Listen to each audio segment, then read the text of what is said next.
연봉 1억 대기업 부장, 60세에 태국 이민 갔다가 돌아온 이유. 은퇴하면 난 동남아로 떠날 거야. 많은 사람들이 이렇게 말합니다. 물가 싸고 햇살 따사롭고 바닷가 풍경에 맥주 한 잔 상상만 해도 낭만 가득하죠. 특히 한국에서 평생 일만 해온 5060대 분들은 그 자유로운 분위기에 한 번쯤은 흔들리게 됩니다. 저도 예전에 회사 선배가 그랬습니다. 나는 은퇴하면 태국으로 간다. 연봉 1억 대기업 부장으로 살았지만 이제는 좀 쉬면서 살고 싶어. 그 말이 몇 년 뒤 현실이 되었고 실제로 태국 방콕 외곽에 작은 콘도도 구입하셨죠. 그런데 1년이 채 안 돼서 돌아오셨습니다. 낭만은 한 달이면 끝이야. 그 다음은 외로움, 병원 걱정, 정서적 단절, 그리고 현지에서의 무시까지. 이 말이 너무 인상 깊었어요. 오늘은 그래서 말씀드리려 합니다. 왜 동남아 은퇴 생활이 생각보다 위험할 수 있는지 실제 사례 3가지와 함께 이야기해 볼게요. 1. 싸다고 다 좋은 건 아니라 예상치 못한 생활비 지출. 첫 번째 사례는 58세 자영업자 박 씨의 이야기입니다. 한국에서 식당을 하다 은퇴하고 아내와 함께 필리핀 세부로 이주했습니다. 처음엔 너무 좋았대요. 월세 40만 원짜리 고급 콘도, 수영장, 헬스장까지 딸린 시설에 감탄했답니다. 그런데 문제는 한국처럼 살려고 하다 보니 돈이 계속 새는 것이었죠. 냉장고엔 한국 식재료, 집에는 한국 TV 설치, 심지어 건강보험 대신 현지 병원에서 매번 진료비 현찰 결제. 처음 생각했던 100만 원짜리 생활비는 순식간에 250만 원을 넘었고 게다가 치안이 불안해지면서 결국 1년 반 만에 다시 귀국하게 됐습니다. 교훈. 물가가 싸다는 말은 맞지만 그건 현지 방식대로 살 때 이야기입니다. 한국처럼 먹고 한국처럼 병원 가고 한국처럼 살면 돈은 똑같이 듭니다. 특히 의료비는 고령자일수록 가장 무서운 지출 포인트예요. 2. 언제 어디서든 외로움은 현실이다. 관계 단절의 고통. 두 번째는 62세 은퇴 공무원 김 선생님의 사례입니다. 은퇴 후 은퇴 이민 카페에서 정보를 얻고 치앙마이에 집을 얻었습니다.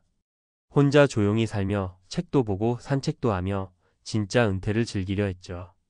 문제는 하루하루가 너무 길다는 것이었습니다. 친구도 없고 말도 안 통하고 누가 아프거나 쓰러져도 연락할 사람이 없는 곳. 한 번은 길에서 오토바이 사고를 당했는데 구조 요청조차 힘들어.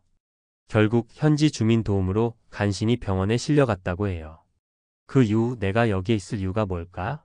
라는 생각이 들며 귀국을 결심했고 한국에 돌아와 자원봉사와 소모임을 하며 역시 사람 냄새 나는 곳이 최고다라고 하시더라고요. 교훈. 은퇴 후 삶은 돈보다 관계입니다. 언어, 문화, 친구, 가족 이 모든 게 단절된 환경에서 혼자 오래 지내는 건 생각보다 훨씬 더 큰 외로움과 고립감을 줍니다. 3. 의료 시스템의 벽, 나이 들수록 건강이 가장 중요하다. 세 번째 사례는 60세 IT 회사 부장 출신 최 부장님의 이야기입니다. 이분은 건강 하나는 자신 있었어요. 태국에서 살면 골프 치고 수영하고 건강하게 지낼 수 있겠지. 그런데 갑작스러운 심장 쪽 통증이 문제였어요. 현지 병원에서는 영어도 잘 안 통하고 의료 수준도 믿음이 가지 않았답니다. 결국 급히 한국으로 돌아와 큰 병원에서 심장질환 진단을 받고 시술을 받았죠. 그 이후로는 다시 해외로 돌아가지 않았습니다. 언제든 달려갈 수 있는 병원이 없다는 건 공포 그 자체였어라고 하시더라고요. 교훈. 60대 이후는 건강이 삶의 중심이 됩니다. 현지 의료의 수준, 긴급 상황, 대응력, 보험 적용 여부 등은 반드시 사전에 꼼꼼히 따져봐야 해요. 싸다고 아무 병원이나 가면 정말 위험할 수 있습니다. 결론 은퇴 후 정말 중요한 건 어디가 아니라 어떻게 사느냐. 동남아로 떠난 은퇴자들의 공통된 후회는 내가 장소만 바꾸면 인생이 달라질 줄 알았다는 점이에요. 하지만 은퇴 후 행복은 장소가 아니라 삶의 방식에서 나옵니다. 혼자 고립되지 않고 건강을 지키고 경제적으로 지속 가능한 생활을 하고 나를 필요로 하는 공동체에 연결되어 있고 무엇보다 삶의 의미를 갖고 사는 것. 이게 결국 진짜 은퇴의 성공입니다. 혹시 지금 동남아 은퇴를 꿈꾸고 계신가요? 그 꿈을 포기하라는 말이 아닙니다. 다만 현실을 정확히 알고 준비하자는 겁니다. 은퇴는 여행이 아니라 인생의 또 다른 챕터입니다. 계획 없이 나서면 낭만은 금방 깨지고 현실만 남습니다. 전문가가 말하는 은퇴 후 동남아 생활의 맹점과 대안. 은퇴는 자유다. 많은 사람들이 이렇게 말합니다. 하지만 저는 이렇게 말하고 싶습니다. 은퇴는 준비된 사람에게만 자유고 그렇지 않으면 고립과 불안일 수 있다. 특히 동남아로 은퇴 이민을 고려하시는 분들이 꼭 알아야 할 현실 몇 가지를 말씀드릴게요.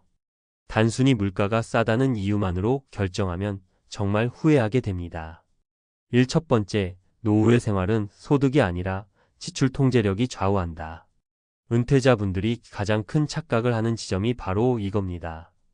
한국에서 쓰던 돈보다는 적게 들 테니까 괜찮겠지. 하지만 문제는 생활 수준을 낮추기 어렵다는 데 있어요. 한국식 식재료, 한국 방송, 에어컨, 전기료, 인터넷, 건강보조식품, 한인병원.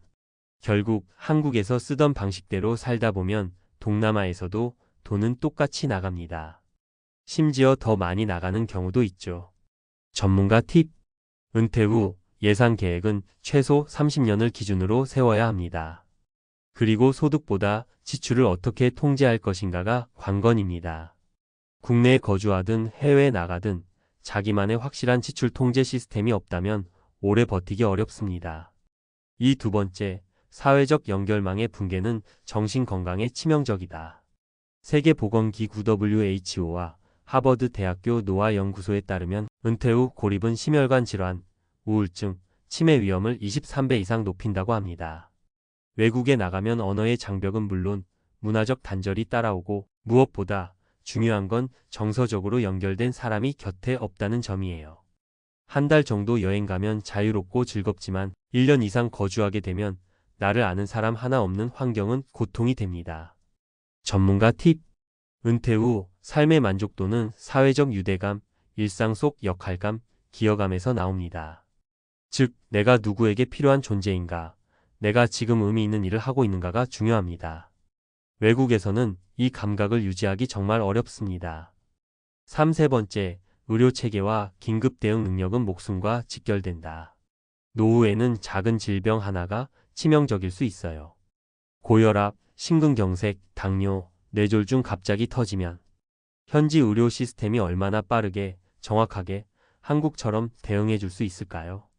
아쉽지만 대부분의 동남아 국가들은 한국만큼 빠르고 안전한 의료 시스템을 갖추지 못했습니다. 의료 인프라가 도시에 집중되어 있고 외국인에겐 비용도 몇 배로 책정되며 보험 적용도 제한적입니다. 전문가 팁. 고령자일수록 24시간 내 병원 접근 가능 거리에 사는 것이 중요합니다. 또한 응급 이송체계, 의사와의 원활한 소통이 가능한 시스템인지 반드시 확인해야 합니다. 자신이 가입한 해외 보험이 어디까지 커버되는지도 꼼꼼히 점검해야 해요. 그렇다면 대안은? 그렇다고 무조건 해외 은퇴를 포기해야 할까요? 꼭 그렇지는 않습니다. 다만 현실을 정확히 알고 준비하는 사람만이 성공적인 해외 은퇴 생활을 할 수 있다는 것을 명심하셔야 해요. 1단계 국내 거주지를 완전히 처분하지 말고 최소 1년은 시험 이민부터 시작하세요. 2단계 해당 국가의 의료체계, 사회 치안, 언어 지원, 비자 시스템 등 제도적 기반을 철저히 분석하세요.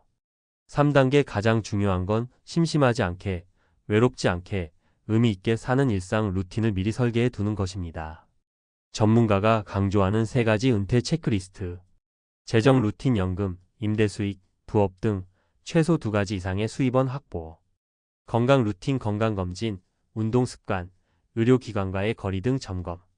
관계 루틴 사회적 모임, 커뮤니티 참여, 온라인 소통망 구축. 마무리하며 은퇴는 낭만이 아니라 전략이다. 한때는 부럽기만 했던 태국 이민자, 필리핀 생활자들의 현실을 들여다보면 계획 없이 떠난 은퇴는 결국 후퇴가 되기 쉽다는 사실을 알게 됩니다. 여러분의 은퇴는 삶을 축소하는 게 아니라 확장하는 계기가 되어야 합니다. 진짜 은퇴의 성공은 어디로 떠나느냐 보다 어떻게 살아갈지에 대한 준비와 실행력에 달려 있습니다.